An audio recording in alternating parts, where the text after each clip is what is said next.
우리 다 함께 머리 숙여 기도하심으로 주님 앞에 예배 자리에 함께 나아가겠습니다.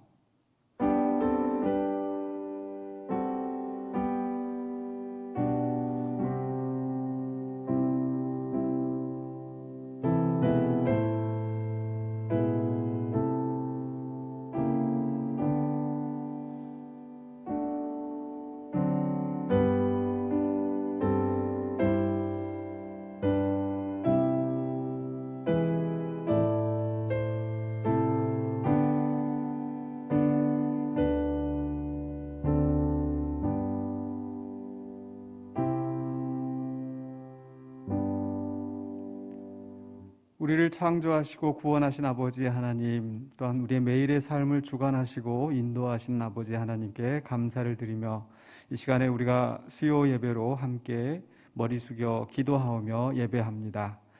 온전한 마음으로 주님 앞에 나오게 하여 주시고 또 주께서 말씀하실 때에 듣게 하여 주시며 듣는 마음으로 또 그 말씀을 온전히 받아들여 우리의 삶 속에 열매 맺는 우리의 신앙인이 되게 하여 주시옵소서.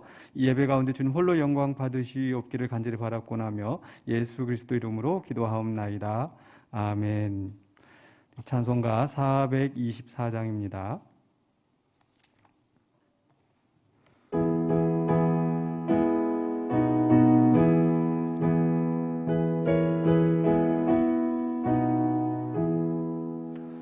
아버지여 나의 마음을 맡아 주관하시고 완악하고 교만한 것 변케 하여 주소서. 온유하고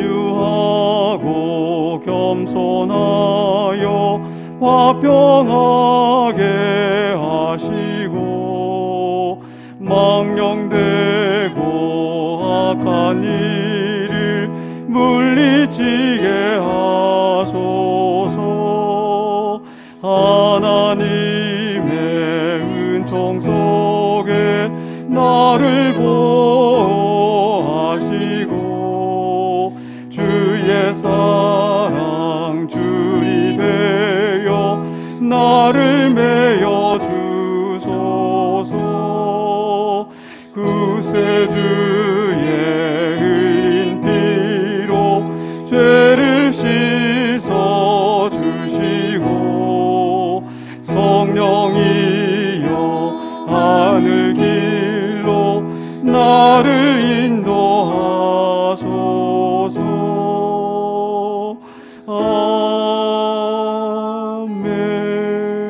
아멘. 다시 한번 주님 앞에 기도하겠습니다. 하나님 아버지 감사합니다. 무더운 이 더운 날씨 폭염이 우리를 괴롭히고 있지만 그 가운데서도 주님의 사랑을 또한 우리가 잊지 않게 하여 주시고 주님 앞에 나와 기도하게 하시며 찬송하게 하시며 주의 말씀 듣게 하심을 감사합니다. 또 코로나로 인하여서 세상은 어지럽고 시끄럽습니다. 그 속에 고통받고 있는 많은 우리의 이웃들이 있습니다. 우리 형제자매들이 있습니다. 하루속히 이 혼란의 시기가 지나갈 수 있도록 마무리될 수 있도록 주님 도와주시고 또 백신이 잘 보급되어지고 또 좋은 효과가 나서 코로나를 넉넉히 이겨낼 수 있도록 도와주시옵소서. 또 이로 인하여서 여러 가지 사회적인 장애가 많이 생겼습니다. 경제적으로 또 사람들 간의 교제가 끊어지고 이런 어려움 속에서도 우리가 이때를 통하여서 하나님께서 우리에게 깨닫게 하시는 그 교훈이 무엇인지를 알게 하여 주시고 또 그 깨달은 대로 우리가 새로운 삶을 살아갈 수 있도록 도와주시옵소서. 주님의 몸된 교회를 위해서 기도합니다. 여러 가지 분쟁과 혼란 속에서 고통받고 있는 형제자매들 많이 있습니다. 심적, 육적인 고통을 주님 앞에 다 아릅니다. 우리의 모든 사정을 아시고 또 우리의 마음을 통찰하신 아버지 하나님, 우리가 온전히 겸손한 마음으로 주님 앞에 나아가게 하여 주시고 주님의 뜻을 온전히 분별하며 그 뜻을 이루어가는 우리가 되게 하여 주시옵소서. 모든 악한 시험과 핍박 속에서 주님께서 지켜주시고 견디게 하여 주시며 주님이 원하시는 길로 끝까지 충성하며 나아갈 수 있도록 도와주시옵소서. 또 이 일들로 인하여서 실족하는 형제자매들 잊지 않게 하여 주시고 또 그들을 위하여서 우리가 감당해야 할 몫이 무엇인지 잘 깨닫고 우리의 사명 감당하게 하여 주시옵소서. 이 시간엔 또한 우리가 주의 말씀을 함께 생각하고자 합니다. 그저 귀로 듣는 말이 아니라 우리의 마음으로 우리의 심령으로 받아들여서 온전히 주의 뜻을 깨닫고 또 그 깨달은 대로 살아갈 수 있는 우리가 되게 하여 주시옵소서. 모든 시종을 주님께 의탁하옵고 살아계신 예수 그리스도 이름으로 기도하옵나이다. 아멘.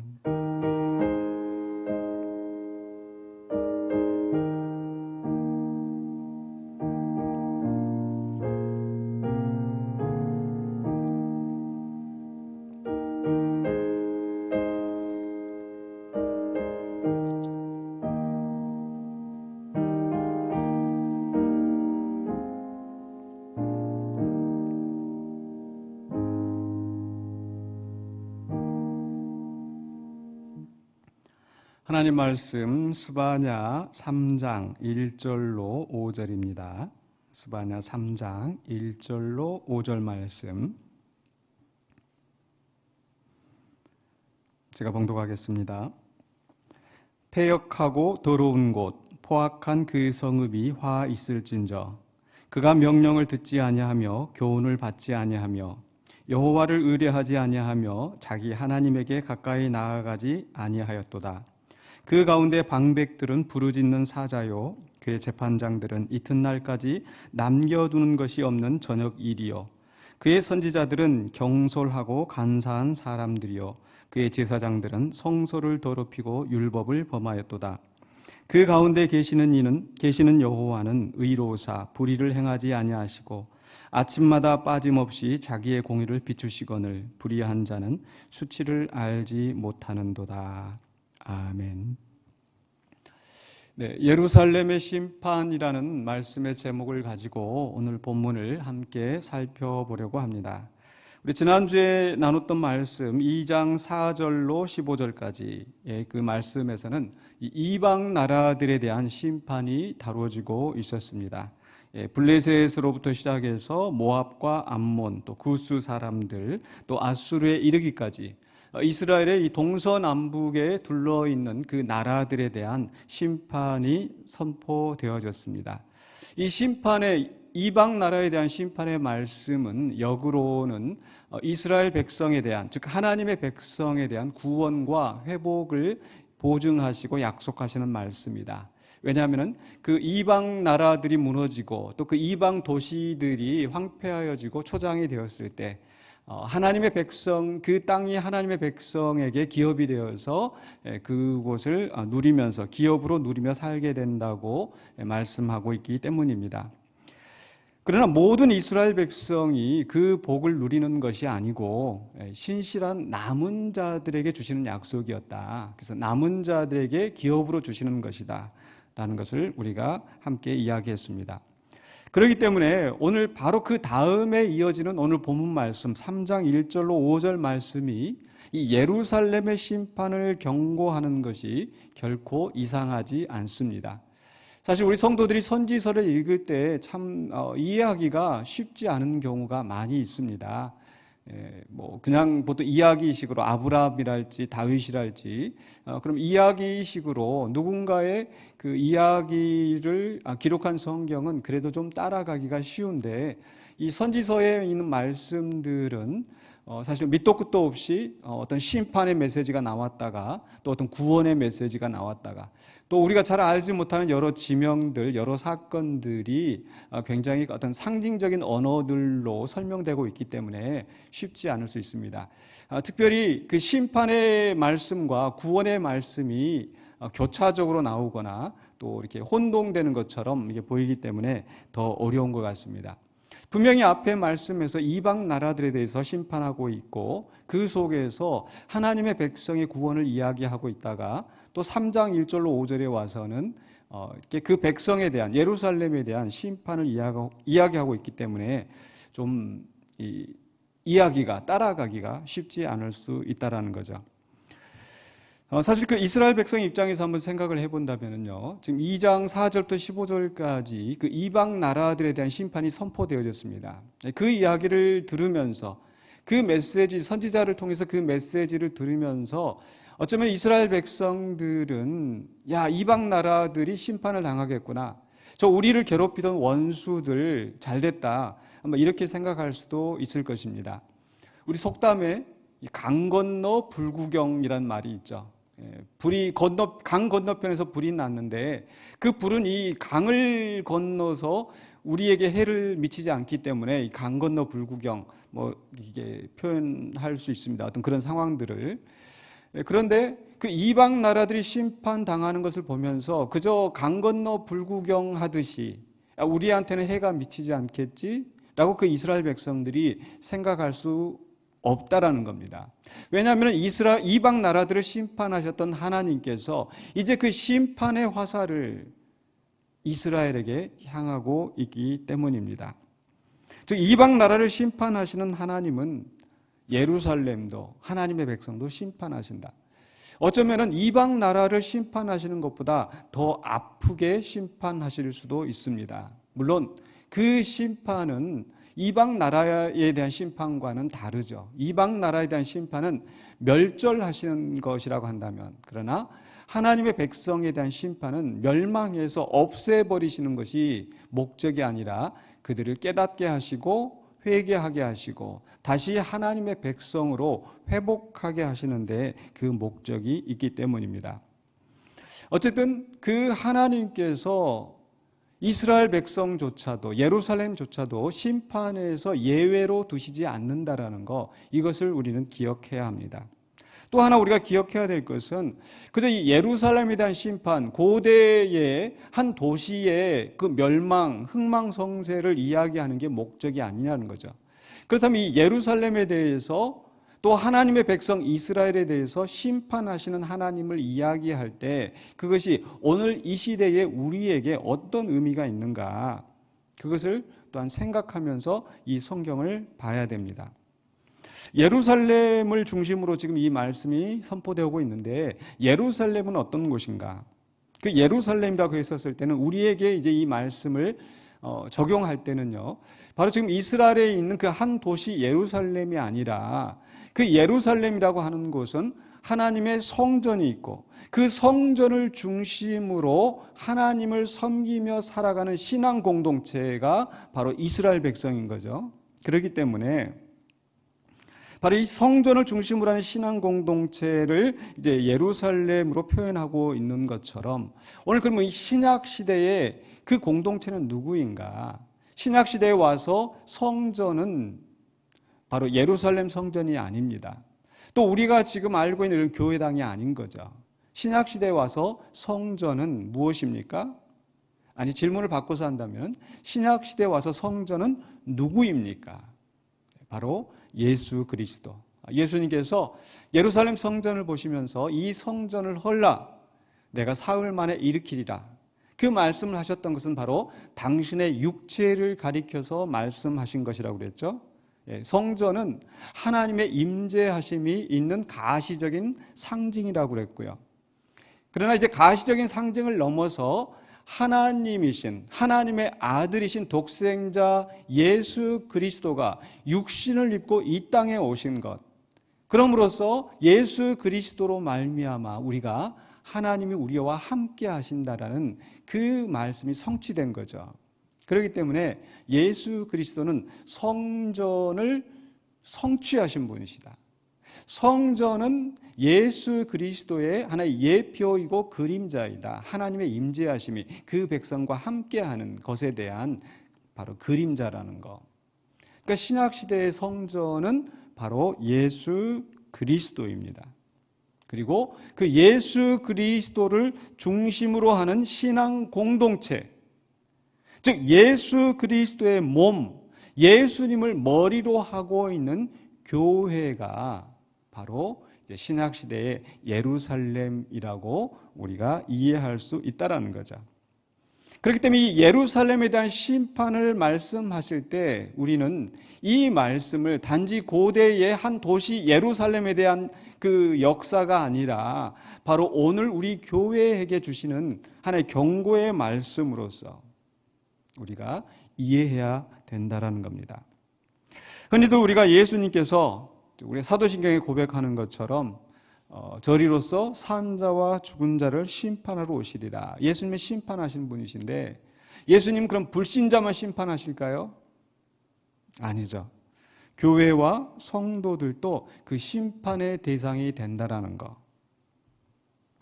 요한계시록 2장 3장에 보면은요, 이 7교회에 보내는 편지가 나옵니다. 그 교회에 대해서 그들의 죄를 질책을 하고 물론 칭찬하고 인정하실 때도 있지만은 그들이 첫사랑을 버렸다거나 그들 가운데 이단을 용납하였다거나 이러한 죄에 대해서 분명히 예수님께서 경고하시고 회개하라. 돌이키지 않으면은 예수님께서 그 입의 검으로 친히 싸우실 것이다. 말씀하시죠. 그러니까 단지 우리가 예수님께서 재림하시고 예수님께서 다시 오실 때 그저 우리는 좋은 일만 일어날 것이라고 착각해서는 안 됩니다. 우리 교회와 성도들도 분명히 주님의 심판대 앞에 설 수 있다라는 거, 서게 된다라는 거, 그것을 기억해야 되는 거죠. 즉 다시 한번 말씀드리면요, 예수님의 심판은 단지 불신자만 심판하고 믿는 자들은 그저 구원하고 보상하시고 그러시지 않는다라는 거예요. 산 자와 죽은 자를 심판하러 오시리라 이렇게 말씀하셨지 믿는 자와 믿지 않는 자를 심판하러 오시리라. 믿는 자들은 구원으로 믿지 않는 자들은 영원한 죽음으로. 네.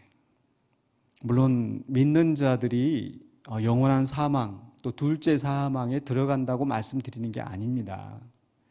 왜 지금 예수님께서 이 심판의 메시지를 말씀하시는가? 그것은 우리로 하여금 돌이키고 회개하여서 바로 믿게 하시려는 경고의 말씀이라는 거, 이 부분을 기억해야 된다는 거죠. 그래서 우리도 심판대 앞에 설 수 있다라는 거, 서게 된다라는 거. 그렇기 때문에 우리가 바른 신앙생활로 살아가야 된다는 거죠.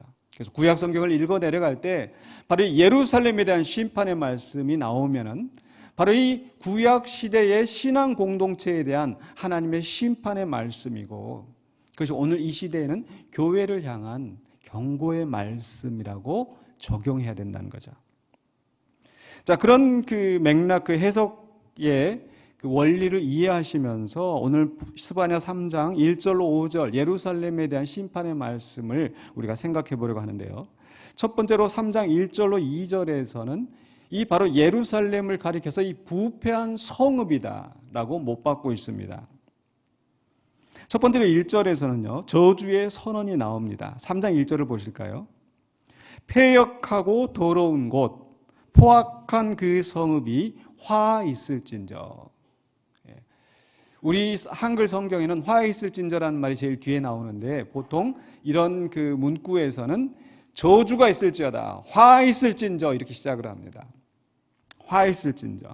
그러면서 폐역하고 더러운 곳 포악한 그 성읍이여. 이렇게 이 심판 또 저주의 말씀이 선포되어지는 거죠.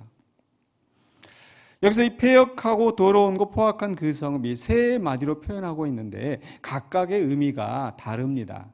폐역하다라는 것은 무슨 뜻입니까? 폐역하다, 거스른다는 거죠.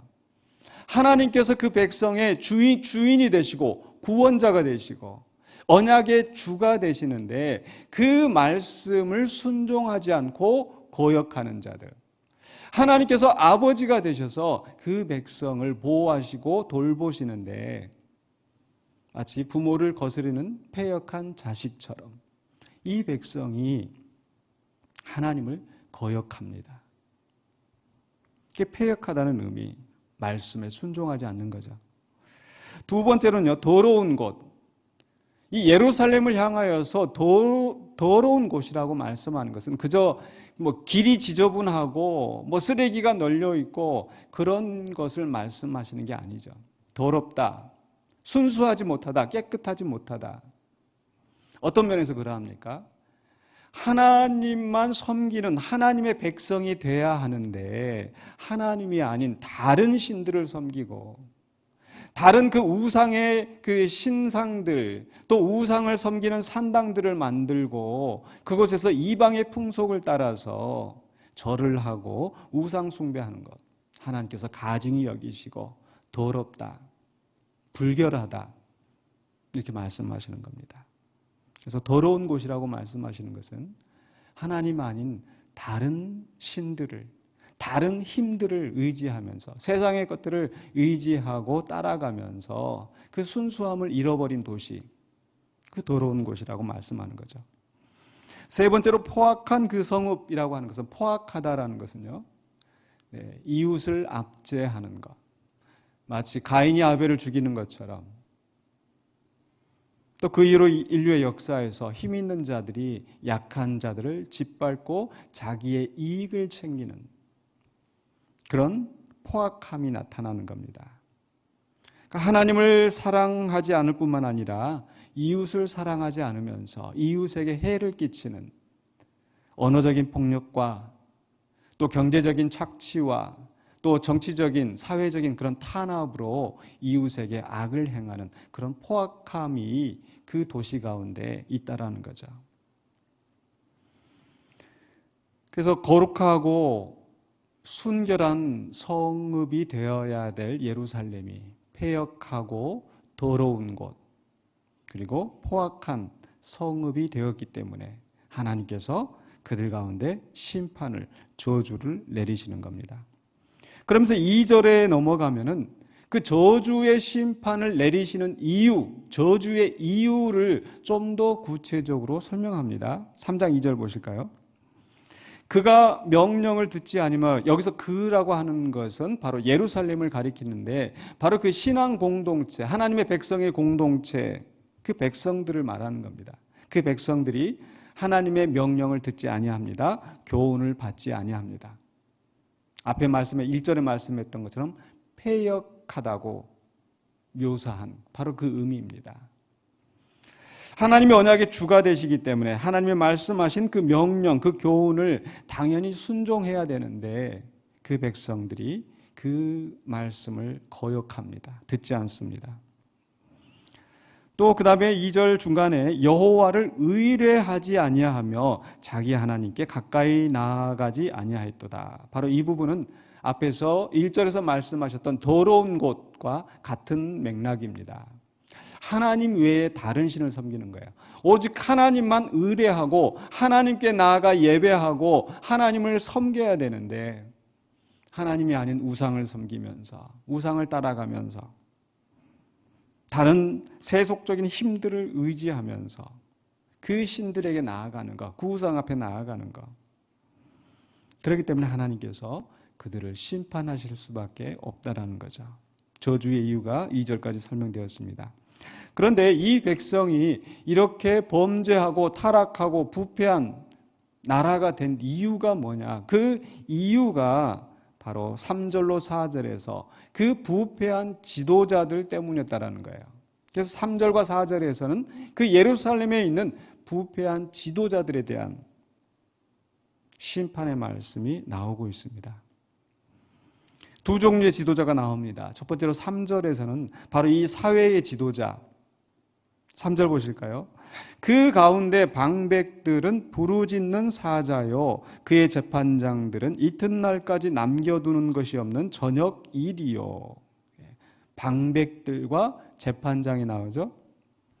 방백들이라고 하면은 그 행정권을 행사하는, 통치하는 자들, 재판장이라고 하면은 바로 사법권을 행사하는 자들. 근데 그들을 가리켜서 이 짐승들로 표현하고 있습니다. 부르짖는 사자. 이것저것 닥치는 대로 잡아먹는 이 사자처럼 다른 사람들을, 힘없는 사람들을 괴롭히고 착취하는 그런 방백들. 재판장들은 그럼 다른가? 이 행정적으로 그렇게 나쁜 통치를 했었을 때 법이 제대로 살아있으면 그렇게 못하겠죠.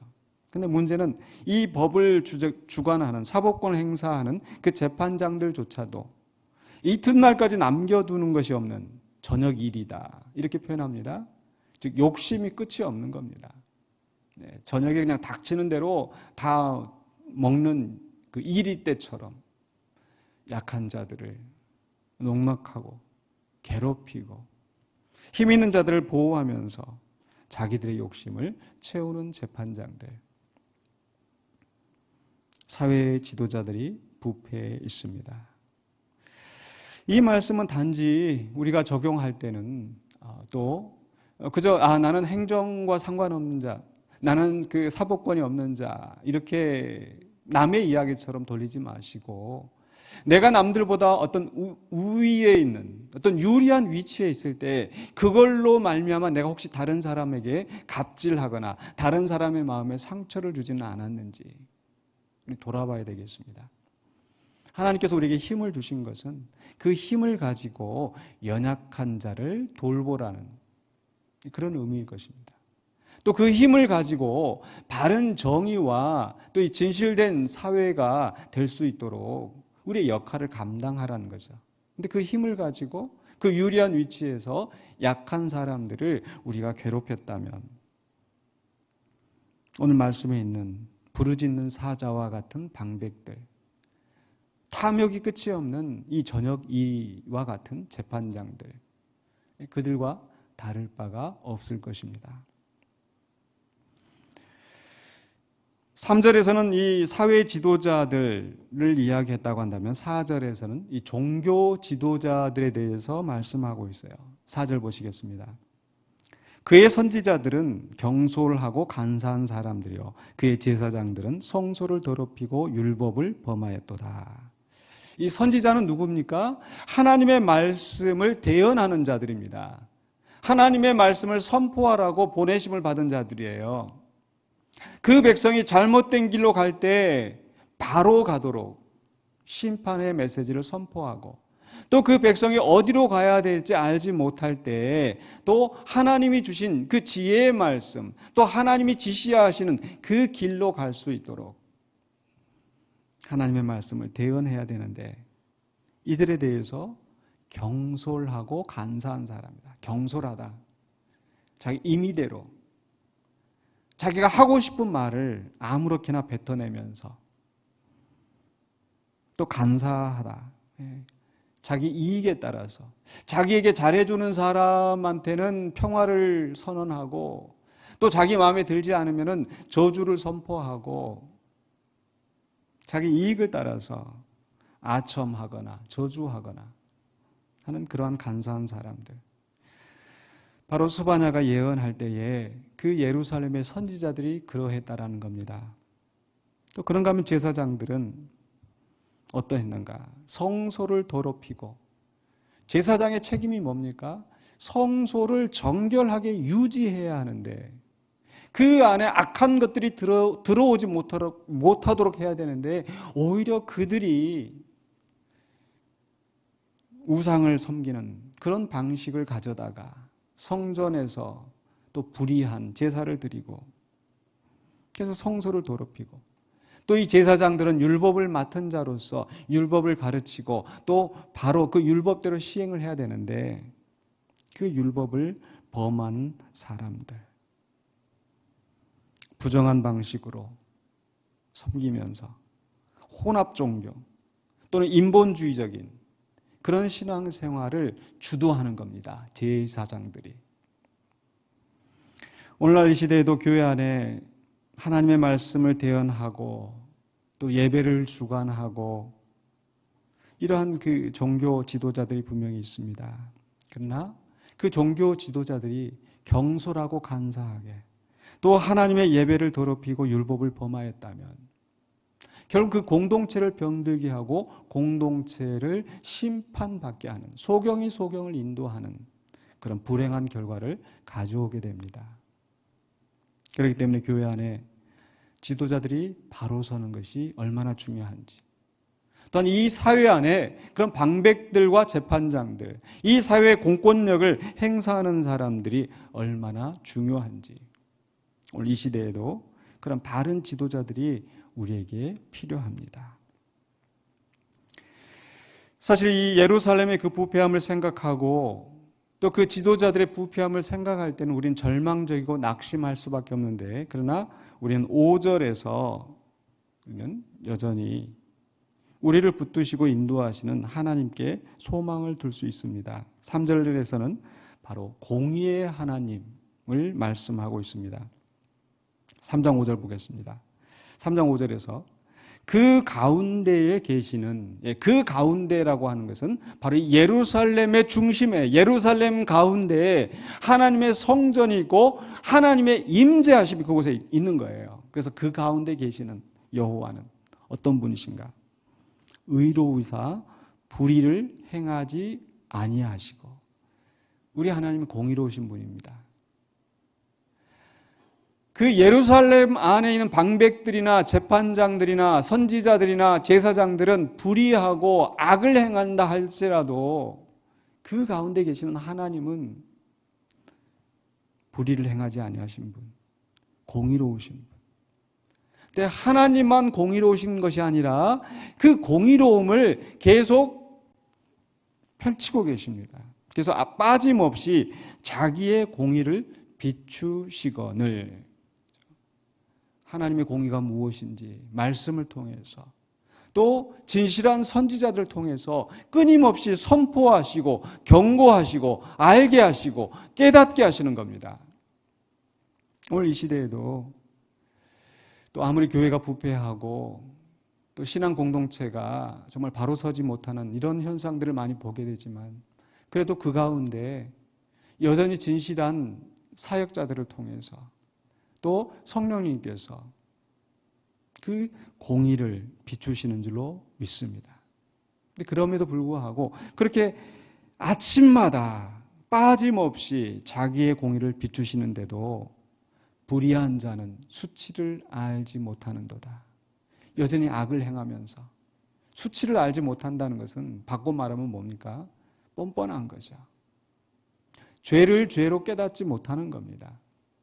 하나님의 공의가 비추시고 하나님의 말씀이 이렇다 하였으면, 야, 이게 잘못되었구나, 내가 잘못된 길로 가고 있구나 라고 부끄러워하고 정말 탄식하면서 돌이켜야 되는데,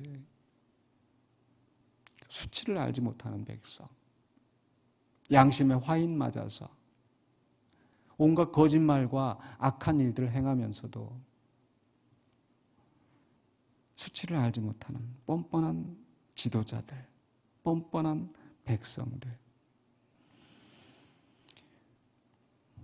참 이렇게 생각하면 참 절망스럽지만은, 저는 오늘 말씀 속에서 그래도 하나님은 의로우신 분, 불의를 행하지 아니하시고 여전히 아침마다 빠짐없이 자기의 공의를 비추시는 분이기 때문에 그래도 우리에게는 소망이 있지 않나 생각합니다.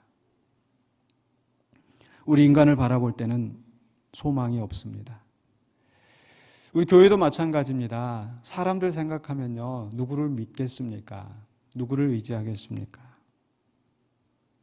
사람들 생각에서는 희망이 없는 것 같지만, 그러나 우리 주님 때문에, 우리 의로우신 하나님 때문에 우리에게 소망이 있는 줄로 믿습니다.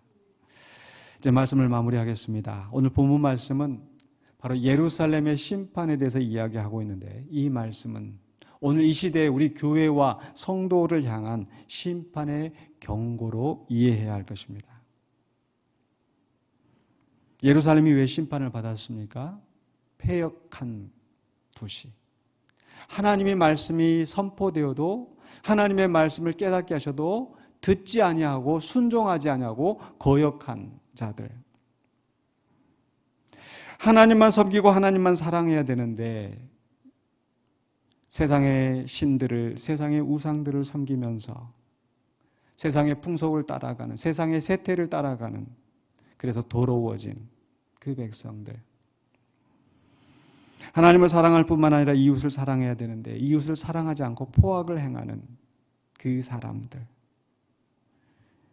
바로 패역하고 더러운 곳, 포악이 가득한 곳이 되어서 예루살렘을 심판하셨는데, 오늘 우리는 그러한 심판이 우리 가운데 있지 않도록 정말 우리 교회가, 우리 신앙 공동체가 패역한 자들의 모임이 아니라 순종하는 자들, 말씀에 순종하는 자들, 더러운 교회가 아니라 하나님만 사랑하는 순결한 성도들, 포악한 자들의 모임이 아니라 순한 자들. 그래서 오늘 세 가지 순종의 말씀에 순종해야 돼요. 또 순결해야 돼요. 하나님만 사랑하고. 그리고 순하게, 온순하게 이웃과 형제를 사랑하는 공동체가 되어야 될 줄로 믿습니다. 특별히 이를 위해서 우리가 지도자들이 얼마나 중요한가, 또 지도자의 위치에 있는 만큼 어떤 힘과 권력이 있을 때에 그 권력을 함부로 남용하지 않도록 해야 되겠죠. 야고보서 3장 1절에 있는 말씀처럼 내 형제들아 너희는 선생된 우리가 더 큰 심판을 받을 줄 알고 선생이 많이 되지 말라. 책임이 큰 만큼 그만큼 힘이 있는 그 위치에서는 더 큰 심판이 있을 수 있다는 것. 그렇다고 해서 뭐 선생이 되지 말라, 어떤 직분을 맡지 말라, 이게 아니겠죠. 우리는 분명히 하나님께서 우리의 은사를 따라서 사명을 맡기시는데요, 그 받은 은사를 가지고 내 유익을 위해서 쓰는 것이 아니라 바로 우리는 여전히 그리스도의 은혜 안에서 구원받았고 그리스도의 사랑 안에서 그 직분을 맡은 자이기 때문에 겸손히 그리스도에게 연결이 되어서 우리의 생명과 지혜의 원천이신 바로 그리스도에게 연결이 되어서 그 받은 은혜를 흘려보낼 때에, 다른 사람들에게 전달할 때에 정말 그 그리스도의 사랑과 은혜가 우리 공동체 안에서 풍성하게 넘쳐날 줄로 믿습니다. 바로 그러한 모습을 바로 에베소서 4장 16절에 말씀하고 있어요. 그에게서 온 몸이 각 마디를 통하여 도움을 받음으로 연결되고 결합되어 각 지체의 분량대로 역사하여 그 몸을 자라게 하며 사랑 안에서 스스로 세우느니라. 그리스도의 몸된 우리 교회가, 바로 우리가 모두 우리 성도들이 그리스도에게 연결이 되어서 그 받은 은혜로 또 다른 사람들에게 그 은혜를 전달하여서 온전히 세워지는 그리스도의 몸된 교회가 될 수 있기를 주의 이름으로 간절히 축원합니다. 기도하겠습니다. 오늘 말씀을 생각하시면서 우리가 함께 기도했으면 좋겠습니다. 우리의 기도 제목은요, 오늘 말씀에 있는 대로 첫 번째로 우리 신앙 공동체, 우리 군산영광교회 신앙 공동체가 거룩하고 순결하게 하여 주시옵소서. 거룩하고 순결한 공동체가 되게 하여 주시옵소서. 지금은 분쟁과 혼란이 계속되고 있는데 빨리 이 분쟁과 혼란이 마무리되어지고 기쁨과 복이 넘쳐나는 공동체로 세워주시옵소서. 우리 교회를 위하여서 거룩하고 순결한 공동체가 되게 하여 주시옵소서 하고 기도해 주시길 부탁드리고요. 두 번째로는요, 특별히 세우신 지도자들이 있습니다.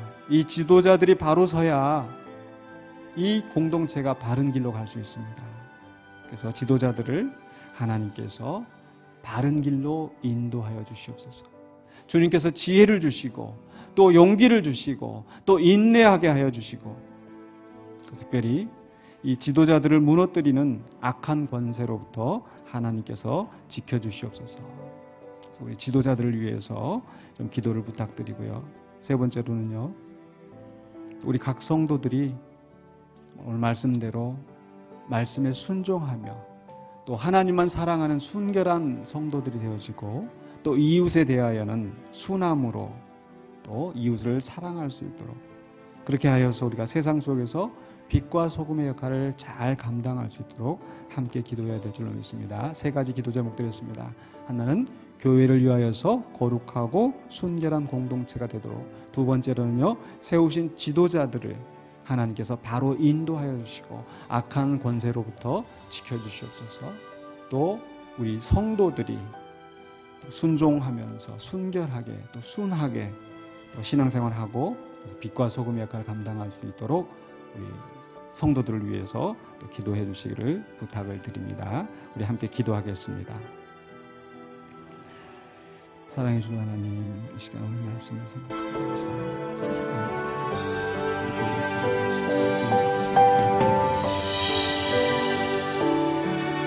거룩하고 순결한 공동체가 주시옵소서. 주님 사랑하시고 주님 뜻 가운데 서로 기도하시니까 분쟁과 혼란 가운데서 서로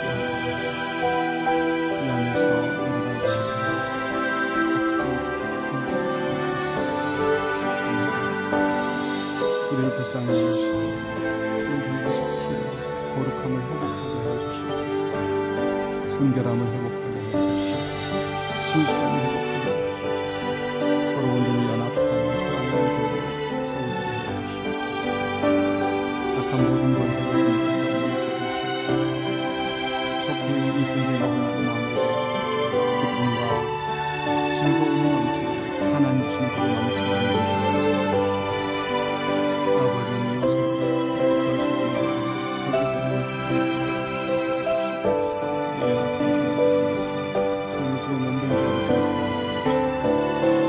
주님 기뻐하시는 군산당과 함께 하시고 영광 되시는 아버지 하나님 우리 교회를 위해서 세우신 시간이 있습니다.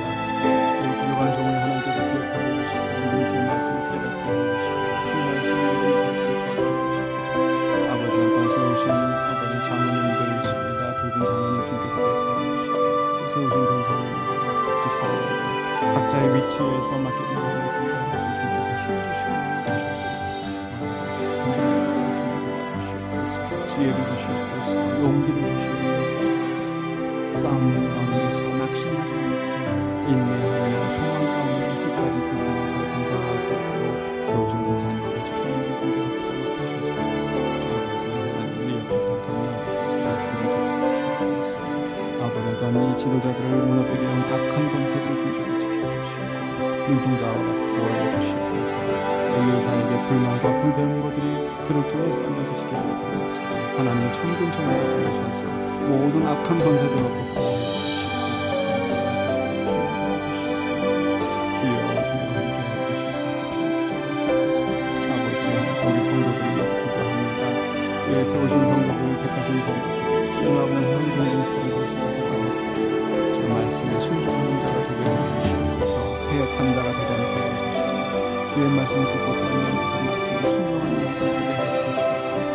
순결한 주의 성도가 되게 해주시옵소서. 하나님 안에 다른 것들을 사랑하며 다른 것들을 세상의 것들을 따라가지 않게 해주시고 악한 것들을 공부받지 않고 온전히 주님의 뜻을 따라서 주의 순결한 주의 신앙을 위해서 예수 그리스도 안에 있어 순결한 아버지의 성도를 되시고 주시옵소서. 아버지 또한 우리가 서로 사랑하며 서로 온유하게 다른 사람들을 섬기는 자가 될 수 있도록 도와주시옵소서.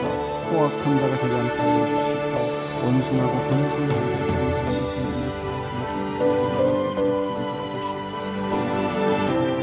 기억하여 주시고 우리 아버지 주여 하나님의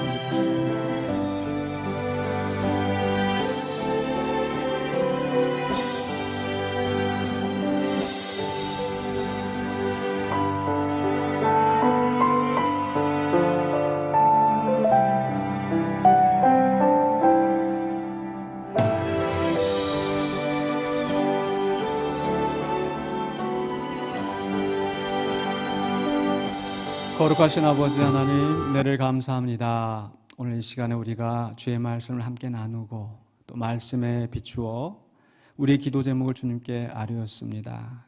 우리는 죄 많고 우리는 주님 앞에 심판받을 수밖에 없는 죄인이지만은 은혜와 사랑이 풍성하신 그 아버지 하나님께서 예수 그리스도의 은혜 안에서 우리를 구원하여 주셨사오매 이제 우리가 겸손히 주님을 섬기며 주님의 뜻을 행하는 자가 되게 하여 주시옵소서. 우리가 온전히 주님이 기뻐하시는 하나님 마음에 맞는 교회로 설 수 있도록 우리 성도들의 각 사람들의 마음을 주관하여 주시고 또 특별히 세우신 지도자들을 주님께서 보호하여 주셔서 온전한 주의 말씀을 선포하며 또 주의 뜻대로 이 교회를 잘 이끌어 나갈 수 있도록 도와주시옵소서. 모든 악한 권세들로부터 지도자들을 지켜주시옵고 우리 성도들을 지켜주시옵고 온전히 주님이 기뻐하시는 그 길로 우리가 함께 나아갈 수 있도록 도와주시옵소서. 예수 그리스도 이름으로 기도하옵나이다. 아멘. 찬송가 279장입니다.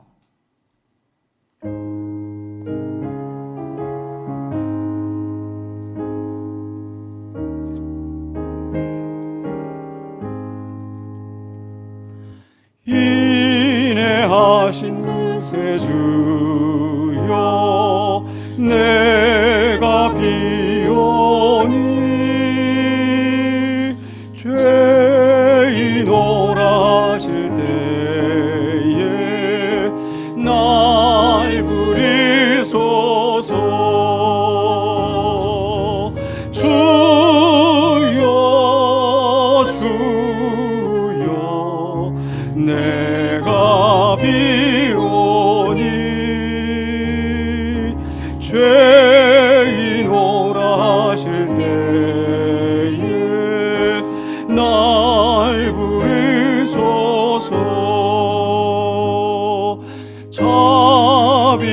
하신 보좌 앞에 꿇어 엎드려 자복하고 회개하니 믿음 주소서. 주여 주여 내가 비오니 죄인 오라 하실 때에 날 부르소서. 주의 공로 의지하여 주께 가오니 상한 마음을 고치시고 구원하소서.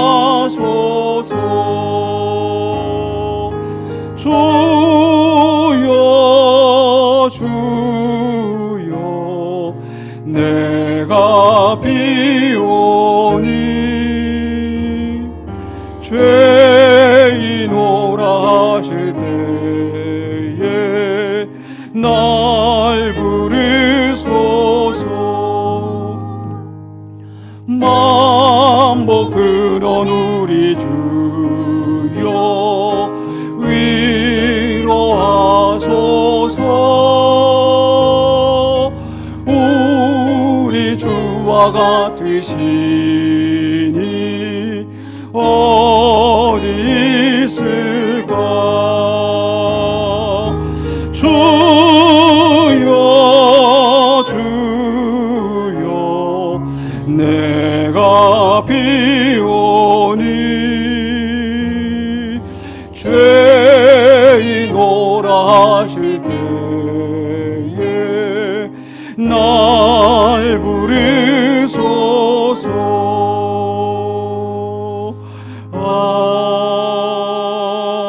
아멘. 지금은 우리 주 예수 그리스도의 은혜와 하나님의 사랑하심과 성령님의 감동 감화하심이 주 앞에 예배하는 모든 심령들에게 이제부터 영원토록 함께 있을지어다. 아멘.